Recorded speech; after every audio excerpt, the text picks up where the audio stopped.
So we've had our budget speech for 2021, and I think generally, if you look back at where we stood at in October last year, the news is fortunately a lot better.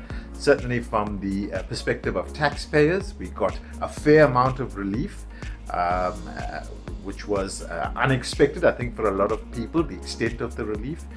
We got some relief on medical aid credits as well, which I think will be very useful, especially in the current environment. And of course, generally from the perspective of the average South African, the extra 100 billion collected versus what was expected in October, I think going towards helping to reduce the revenue burden on taxpayers. Of course, from the investor's perspective, I think a little bit of a mixed picture. Sure, we had that 1% drop in the corporate tax rate from 28 to 27%, but I think apart from the mining companies that are doing exceptionally well, the rest of the country, not making that much profit, so perhaps won't see the huge impact of that, but it's still a benefit.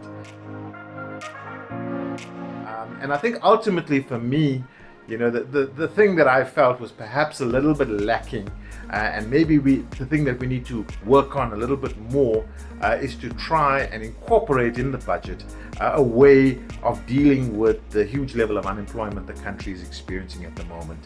I'm not sure how we go about doing that, whether we should have a commission of inquiry into the state of unemployment in South Africa, but certainly incentives need to be put forward, especially regarding youth unemployment, ensuring that it makes sense for corporates to hire and train younger people in various aspects of the South African economy. So I didn't see that in the budget.